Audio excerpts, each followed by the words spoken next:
Bismillahirrahmanirrahim.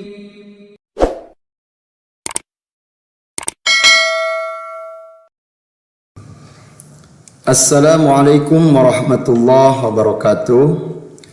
Pagi ini kita akan belajar membaca surat Al-Baqarah ayat 33 dan ayat 34. Untuk metode pembelajaran, pertama kita akan membaca sedikit demi sedikit ayat tersebut, kemudian kita ulangi kembali, dan setelah kita membaca sedikit demi sedikit ayat tersebut, kemudian kita akan mencoba mengupas dan menjelaskan hukum-hukum tajwid di setiap ayat tersebut. Dan setelah itu baru kita akan membaca ayat-ayat tersebut secara keseluruhan. Baik, mari kita mulai belajar membaca surat Al-Baqarah ayat 33 dan ayat 34. A'udzu billahi minasy syaithanir rajim. Bismillahirrahmanirrahim. Qala ya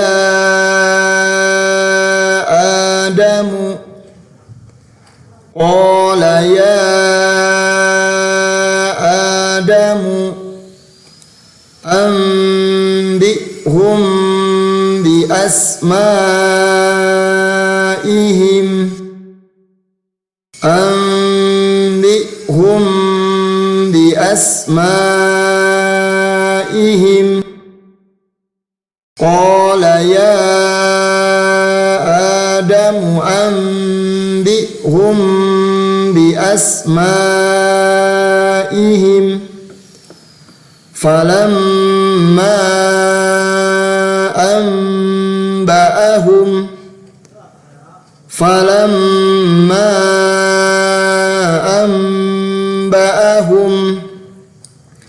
bi asma'ihim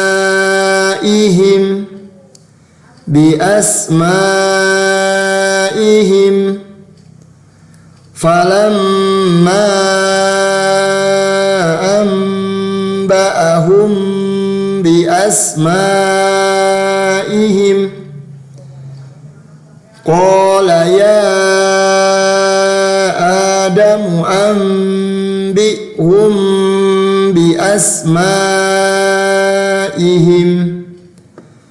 falamma anba'ahum bi asma'ihim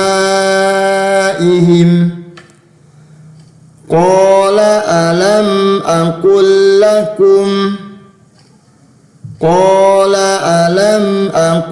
lakum falamma anba'ahum bi asma'ihim qala alam aqul lakum inni a'lamu qala alam aqul lakum inni a'lamu ghaibas samawati wal ard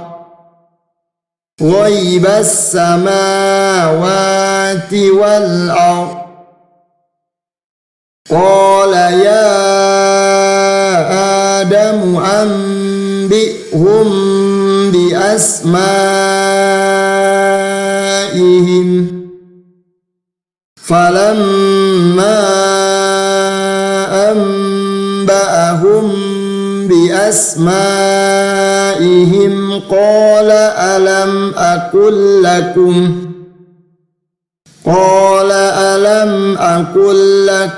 inni a'lamu ghaibas samawati wal ard wa a'lamu ma tubduna wa a'lamu ma tubduna wa ma kuntum taktumun wa ma kuntum taktumun. Qala ya Adamu ambihum bi asma'ihim falamma anba'ahum bi asma'ihim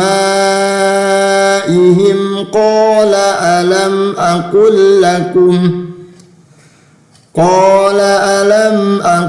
lakum inni a'lamu ghaibas samawati wal ardh wa a'lamu ma tubduna wa ma kuntum taktumun. Wa idh qulna lil malaikati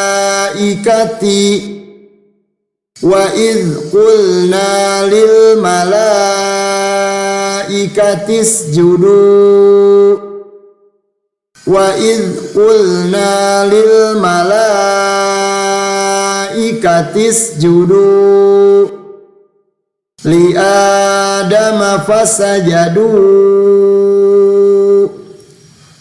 Adama fasajadu wa idh qulna lil malaikati isjudu li Adama fasajadu illa iblisa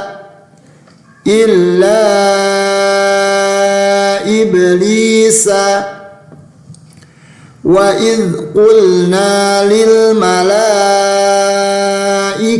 isjudu li Adama fasajadu illa iblis aba wastakbara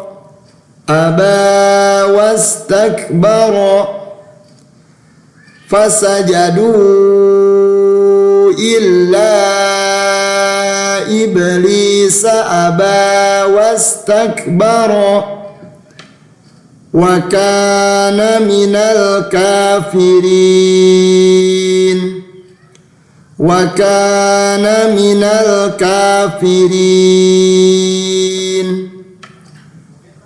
wa idh qulna lil malaikati isjudu li Adama fasajadu illa iblis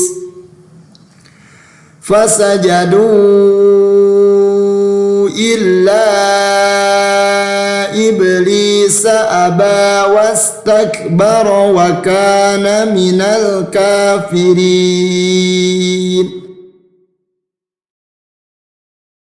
Itulah pembacaan surat Al-Baqarah ayat 33 dan ayat 34. Selanjutnya kita akan coba mengupas hukum-hukum tajwid yang berada di ayat 33 dan ayat 34 tersebut. Yang pertama kita akan menemukan hukum mad tabi'i. Apa itu mad tabi'i? Yaitu bacaan panjang yang asli dengan tanda bacaan mad tabi'i ada 3, yaitu alif yang sebelumnya berharokat fathah, waw sukun sebelumnya berharokat dhammah, dan ya sukun sebelumnya berharokat kasrah. Untuk panjang bacaan mad tabi'i ini adalah 2 harokat. Contoh di ayat sini qala, nah ini ada alif sebelumnya berharokat fathah. Kemudian Adamu, nah ini sama. Terus qala samawati, itu adalah contoh-contoh bacaan mad tabi'i. Contoh lain, ma alif sebelumnya berharokat fathah, wa ma qulna lil malaikati malaikatis judu. Nah ini ada wawu ya, wawu sukun sebelumnya berharokat dhammah, maka ini sama harus dibaca panjang harokat, jadi tidak boleh dibaca pendek. Li adama sama, lil malaikatis judu li adama, tidak boleh pendek di sininya. Lil malaikatis juduli adama, tidak boleh seperti itu, tapi harus dibaca panjang. Contoh lain, aba wa kana kafirin. Nah itu adalah contoh-contoh bacaan mad tabi'i. Selanjutnya kita akan menemukan hukum mad wajib muttasil. Mad wajib muttasil itu adalah apabila ada huruf mad, ada tanda mad yang tadi itu, yang 3 tadi, kemudian dihadapkan dengan huruf hamzah dalam satu kalimat. Contoh di ayat ini, ya Adamu, ya. Nah ini ya-nya mad asli, kemudian dihadapkan dengan hamzah di dalam satu kalimat, ya, di dalam satu kalimat. Contoh lain, bi asma'ihim, ma'i. Nah ini hamzahnya masih dalam satu kalimat. Contoh yang sama, bi asma'ihim, sama ya seperti itu. Contoh lain di ayat ke-34, wa id qulna lil malaikati, malaikati. Ini hukumnya mad wajib muttasil karena lam ada madnya, kemudian di depannya ada hamzah, ya, ada hamzah di dalam satu kalimat. Di dalam satu kalimat, kalimatnya adalah lil malaikati. Untuk bacaan mad wajib muttasil ini baca panjangnya adalah 5 harokat ya, jadi lebih panjang daripada mad asli yang tadi. Contoh, lil malaikati, nah ini lebih panjang. Tuh contoh bacaan mad wajib muttasil. Nah kemudian kita akan menemukan hukum iqlab. Apa itu iqlab? Mengubah atau menukar. Yang diubahnya apa? Yaitu mengubah nun sukun atau tanwin, ya, mengubah nun sukun atau tanwin menjadi huruf mim apabila berhadapan dengan huruf ba disertai dengan bacaan dengung. Contoh di dalam ayat ambihum, jadi tidak boleh dibaca anbihum, tapi langsung ke huruf mim karena ini hukumnya iqlab atau menukarkan nun sukun ini ke huruf mim, jadi dibacanya ambihum. Nah untuk pembacaan iqlab, sebagian para ulama menerangkan bahwa saat membaca iqlab bibir itu tidak boleh rapat banget, jadi harus direnggangkan sedikit ya. Ambihum, amba'ahum, sebagai tanda bahwa itu adalah bacaan iqlab, bukan bacaan gunnah yang asli. Nah selanjutnya kita akan menemukan hukum mad jaiz munfasil. Apa itu mad jaiz munfasil? Yaitu apabila ada huruf mad atau ada tanda baca mad dihadapkan dengan huruf hamzah dalam 2 kalimat. Untuk panjang bacaannya adalah 5 harokat. Berbeda dengan mad wajib muttasil. Kalau mad wajib muttasil itu di dalam 1 kalimat. Nah, untuk mad jaiz munfasil adalah di dalam 2 kalimat. Contoh di sini, falamma falamma. Nah, ini untuk madnya. Kemudian hamzahnya di dalam kalimat amba'ahum. Contoh lain, inni, madnya di sini, hamzahnya di depannya. A'lamu, di kalimat yang ada di depannya. Inni a'lamu, panjangnya 5 harokat. Contoh lain untuk bacaan mad jaiz munfasil, di dalam ayat 34 ada kata atau kalimat fasajadu illa iblis. Nah, ini berurutan ya. Fasajadu, madnya wawu sukun seberangkat dhammah sebelumnya. Di depannya ada hamzah. Illa juga sama. Illa iblis. Itu bacaan mad jaiz munfasil. Itu apabila ada huruf mad berhadapan dengan dengan hamzah di dalam dua kalimat. Kemudian kita akan menemukan gunnah. Apa itu gunnah? Bacaan dengung. Gunnah itu bacaan dengung. Dengung itu adalah bunyi huruf yang keluar dari rongga hidung. Itu namanya gunnah ya. Yaitu apabila ada huruf nun atau mim yang bertasydid. Mim atau nun bertasydid maka harus dibaca dengung. Dengan panjang bacaannya adalah 2 harokat. Contoh di sini. Falamma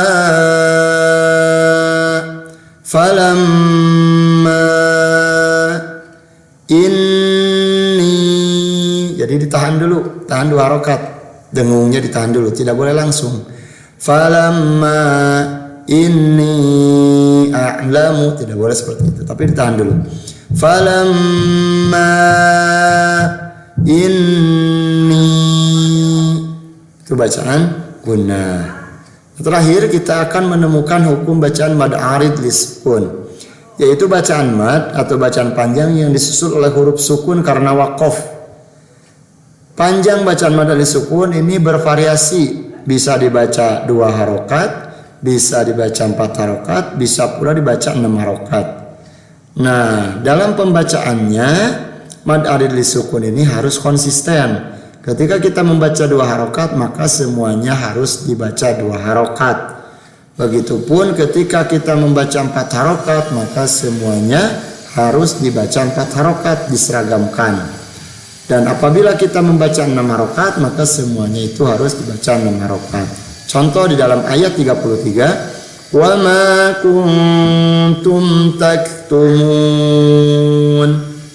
Wa ma kuntum taktumun. Ini bisa dibaca panjang 3 variasi, 2, 4 atau 6 harokat. Bisa panjang, panjangnya sedang atau panjang banget ya. Wa ma kuntum taktumun. Nah, di sini nun ada harokatnya fathah. Tapi karena kita akan berhenti di sini, maka nun ini harus disukunkan. Jadi kita membaca Al-Quran ketika kita mau berhenti atau waqaf secara tiba-tiba, maka harokat terakhir itu harus disukunkan. Ya, sekali lagi, kalau kita membaca Al-Quran mau berhenti atau mau waqaf di dalam bacaannya secara tiba-tiba, maka itu harus di harokat terakhir harus disukunkan, kecuali harokat fathatain atau tanwin fathah. Contoh lain di dalam ayat 34, aba wastakbara wa kana minal kafirin.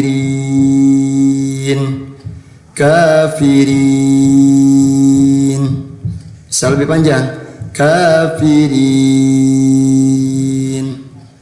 Itu adalah bacaan mad arid lisukun, yaitu mad yang yang disusul oleh huruf sukun karena waqaf. Ya, itu bacaan mad arid lisukun. Baik, mari kita ulangi pembacaan surat Al-Baqarah ayat 33 dan 34. A'udzu billahi minasy syaithanir rajim. Bismillahirrahmanirrahim. Qala ya Adamu anbi'hum bi asma'ihim. Falamma anba'ahum bi asma'ihim qala alam aqul lakum قال ألم أقل لكم إني أعلم غيب السماوات والأرض وأعلم ما تبدون وما كنتم تكتمون وإذ قلنا للملائكة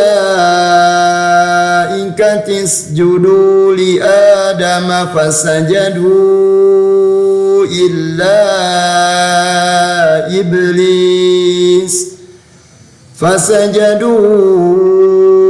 إلا إبليس أبى واستكبر وكان من الكافرين.